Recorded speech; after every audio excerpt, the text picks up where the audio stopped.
Hello hi welcome back to gold channel. இன்றைக்கி மாலை நிலவரப்படி தங்கம் மற்றும் வெள்ளியோட விலை நிலவரம் எப்படி இருக்குது அப்படிங்கிறத பார்த்துடலாம். இன்றைக்கி ஆகஸ்ட் 11ஆம் தேதி காலையிலேயே தங்கத்தோட விலை வந்து 70 ரூபா குறைஞ்சிருந்துச்சு.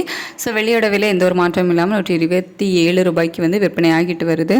இப்படிப்பட்ட சூழ்நிலையில் இப்போதைய நிலவரம் எப்படி இருக்குது அப்படின்னு பார்த்தீங்கன்னா, சர்வதேச அளவில் தங்கத்தோட விலை வந்து குறைஞ்சிருக்குது. ஆனால் US டாலருக்கு நிகரான இந்திய ரூபாயோட மதிப்பு வந்து காலையில் 10 பைசா ஸ்ட்ரென்தன் ஆயிருந்துச்சு.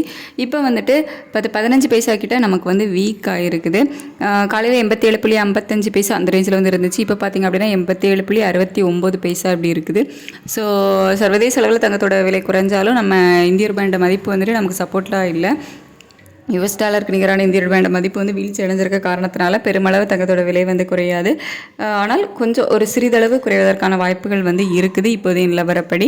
வெள்ளியோட விலையில் வந்துட்டு சர்வதேச அளவில் ஒரு சின்ன ட்ராப் தான் போயிருக்குது. இருந்தாலும் நம்ம இந்திய ரூபாயோட மதிப்பு வந்து வீழ்ச்சி அடைஞ்ச காரணத்தினால வெள்ளியோட விலை குறைவதற்கான வாய்ப்புகள் இல்லை. தங்கத்தில் மட்டும் ஒரு சின்ன இறக்கம் இருப்பதற்கான வாய்ப்புகள் இருக்குது.